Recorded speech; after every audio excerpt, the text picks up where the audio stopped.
Il est complètement aberrant de penser qu'on peut revenir au statu quo ante dans la bande de Gaza et qu'il faut effectivement trouver des solutions alternatives. Alors le président américain a parlé d'une émigration volontaire. C'est une des possibilités. Une majorité de résidents de la bande de Gaza ne veut pas rester dans cet enfer qui est devenu la bande de Gaza. Et là, il faut faire pression sur les pays arabes parce qu'il est quand même incroyable et inacceptable que les pays arabes, eux, refusent de prendre des Gazaouis dans leur territoire. C'est-à-dire que les pays arabes, typiquement, vous disent « Ah oui, les réfugiés syriens ou bien les Gazaouis, vous pouvez les envoyer en Europe, mais surtout pas chez nous. » Pourquoi?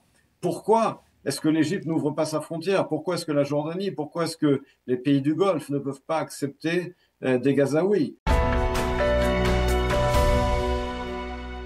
Nous avons le plaisir d'être en ligne avec le professeur Emmanuel Navon. Emmanuel, bonjour, Boker Tov.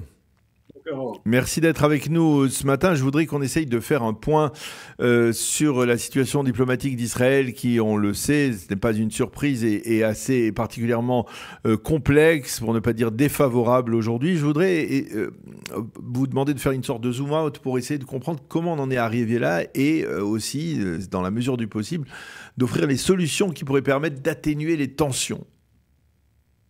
D'abord, il faut mettre les choses en perspective. Il y a eu cette initiative d'Emmanuel Macron de reconnaître un État palestinien et de redorer son blason, je dirais, de se donner une présence diplomatique. On sait que Macron est en faiblesse politique extrême en France, qu'il a plus que moins de 2 ans au pouvoir, avec un gouvernement qui est sans arrêt menacé par la France insoumise. Et donc Macron, pour des raisons politiciennes, politiques de survie, essaie d'amadouer la France insoumise et traduit ça en initiative diplomatique sur le Proche-Orient. Il y a eu effectivement une dynamique, il a été suivi, mais il a été suivi par qui? Il a été suivi essentiellement par des gouvernements de gauche. Le gouvernement travailliste de Keir Starmer en Grande-Bretagne, le gouvernement libéral du Canada, et évidemment, il y a eu également l'Australie. L'Australie, qui est également un gouvernement travailliste. Donc il ne s'agit pas d'un tsunami diplomatique, comme on l'entend souvent dire. Et puis, n'oubliez pas que dans les faits, à l'Assemblée générale des Nations Unies aujourd'hui, vous avez déjà une majorité d'États, 133 si je ne m'abuse, qui reconnaissent ce soi-disant État palestinien inexistant. Donc va s'ajouter à cette liste certains pays occidentaux, mais cela ne va rien changer sur le terrain. Là où les choses sont embêtantes, effectivement, c'est la décision de l'Allemagne la semaine dernière de geler les exportations militaires vers Israël. Là, c'est beaucoup plus grave parce que l'Allemagne, contrairement à la France, est un allié stratégique d'Israël.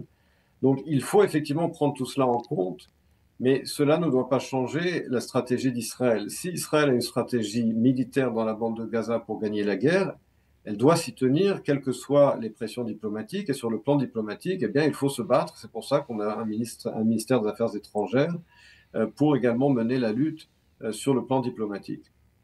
Alors, est-ce qu'il y a des solutions pour apaiser cette situation? Est-ce que concrètement, on est à la mi-août aujourd'hui, dans un mois, il y aura l'Assemblée générale des Nations Unies. Est-ce que vous pensez que c'est réversible, cette annonce de Macron et d'autres pays, donc de reconnaître un État palestinien dans le cadre de l'Assemblée générale des Nations Unies? Je ne pense pas que ce soit réversible, mais je ne pense pas non plus que notre stratégie devrait consister à dire, écoutez, ce n'est pas le moment. Je pense qu'Israël doit sortir de ce modèle qui consiste à dire aux pays européens et autres, ça n'est pas le moment. Parce que tant qu'on dira ça, les pays pourront dire, écoutez, un jour ou l'autre, il faudra le faire. L'argument ne doit pas être, ça n'est pas le moment. L'argument doit être, c'est une mauvaise stratégie. À savoir, sur le fond, c'est évidemment pas l'établissement d'un 22e État arabe qui va mettre fin à la violence au Proche-Orient. Emmanuel Macron se trompe, Keir Starmer se trompe, le Canada et l'Australie se trompent. Il faut leur dire. Il faut qu'Israël dise très clairement aujourd'hui, nous nous opposons à un État palestinien. Et qu'est-ce que nous proposons? Il faut également proposer une alternative. Maximum d'autonomie et minimum de souveraineté et de danger sécuritaire pour Israël. Il faut qu'Israël propose également une alternative et ne se contente pas de dire ça n'est pas le moment. Non, ce n'est pas que ça n'est pas le moment, ça n'est pas la bonne stratégie. Alors justement, là, en parlant uniquement de la bande de Gaza, quelle serait la bonne stratégie? Parce que on parle toujours, on reproche à Benyamin Netanyahou de ne pas préparer l'après-guerre. Mais lorsque, on demande à, on va dire, tous les spécialistes et experts sécuritaires diplomatiques de dessiner, on va dire, à quoi pourrait ressembler la bande de Gaza après-guerre, on ne voit pas véritablement de solution particulièrement alléchante, à part, par exemple, comme le disent les Égyptiens aujourd'hui, de remettre l'autorité palestinienne progressivement, de créer un gouvernement de technocrates palestiniens qui ne représenterait pas le Hamas. Qu'est-ce que l'on peut... Quelle est la solution miracle, on va dire, à l'après-guerre à Gaza? Il n'y a pas de solution miracle. Il n'y a pas de solution miracle.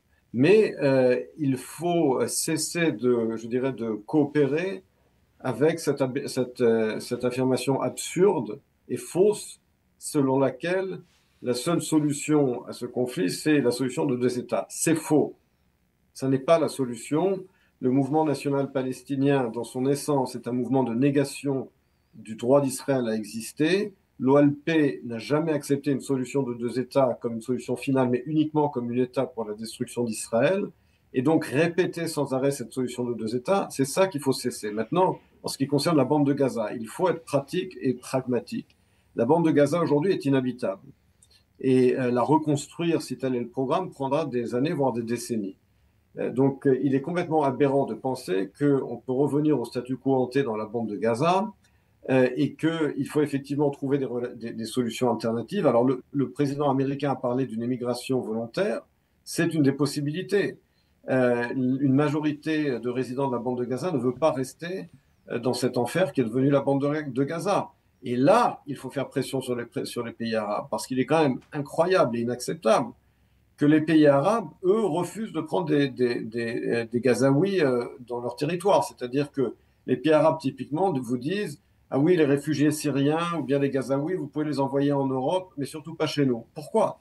Pourquoi est-ce que l'Égypte n'ouvre pas sa frontière? Pourquoi est-ce que la Jordanie, pourquoi est-ce que les pays du Golfe ne peuvent pas accepter des Gazaouis et ne sont prêts à les envoyer qu'en Europe? Là aussi, il faut faire une pression diplomatique. Il faut qu'Israël initie et dise au monde « Mais pourquoi est-ce que l'Égypte garde sa frontière complètement hermétiquement fermée avec la bande de Gaza, alors qu'il n'y a aucune différence ethnique, religieuse, linguistique entre les habitants de Gaza et les habitants de l'Égypte et de la péninsule du Sinaï?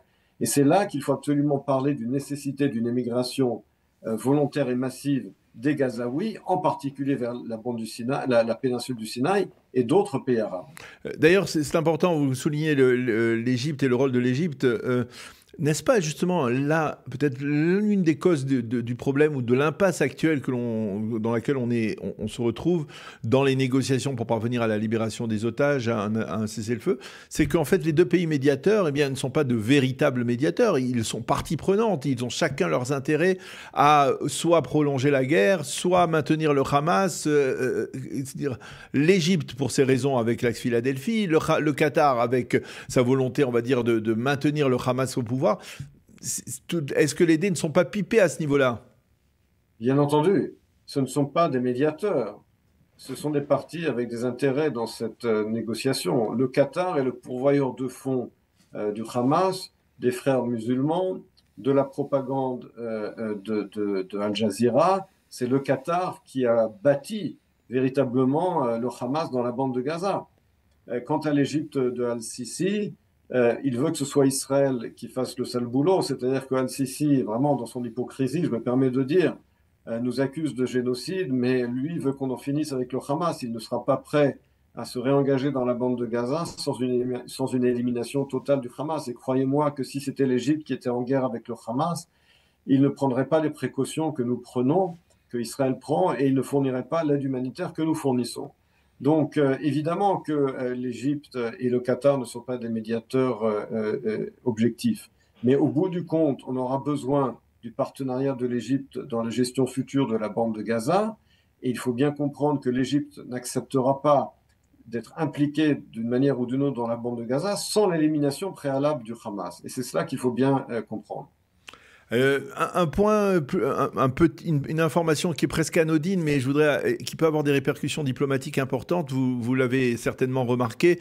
Ron Dermer, qui est, on va dire, l'éminence grise de Binyamin Netanyahou, a annoncé son intention de quitter la vie politique.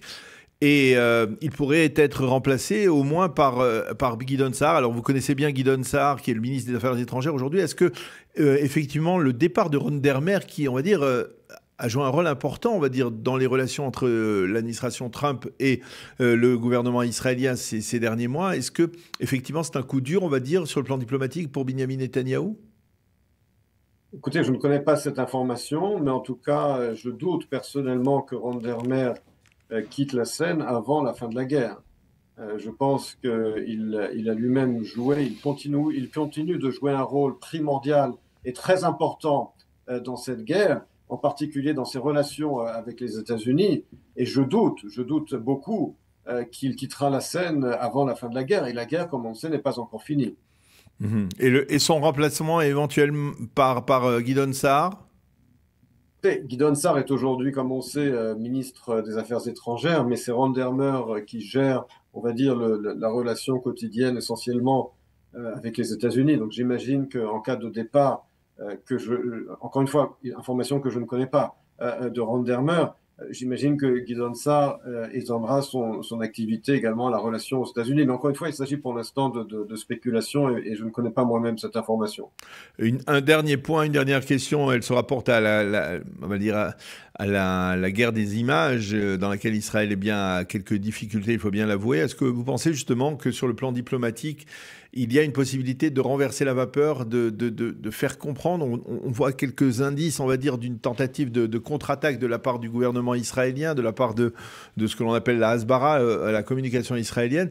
Vous pensez que c'est possible de retourner l'opinion publique en faveur d'Israël, ou au moins faire en sorte qu'elle soit plus neutre après la campagne assez réussie malheureusement de la famine à Gaza, du Hamas?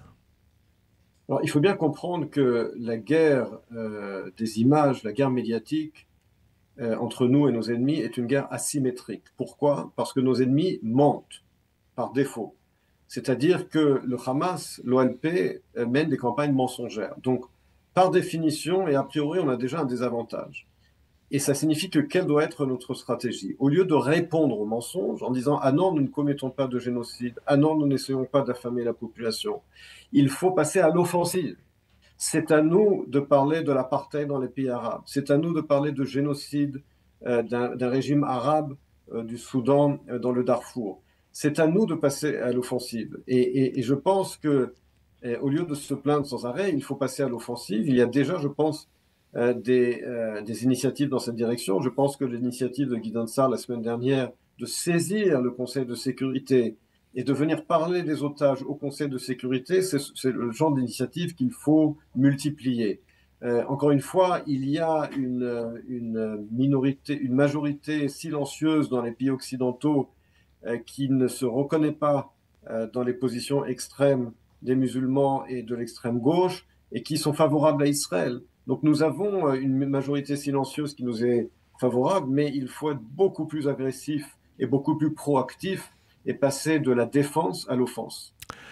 Eh bien, professeur Emmanuel Navon, merci beaucoup d'avoir accepté de répondre ce matin à nos questions sur ces différents aspects diplomatiques, on va dire entre autres de la situation dans laquelle on évolue actuellement. Merci beaucoup d'avoir été avec nous ce matin. Bonne journée, à bientôt Emmanuel. Bye bye.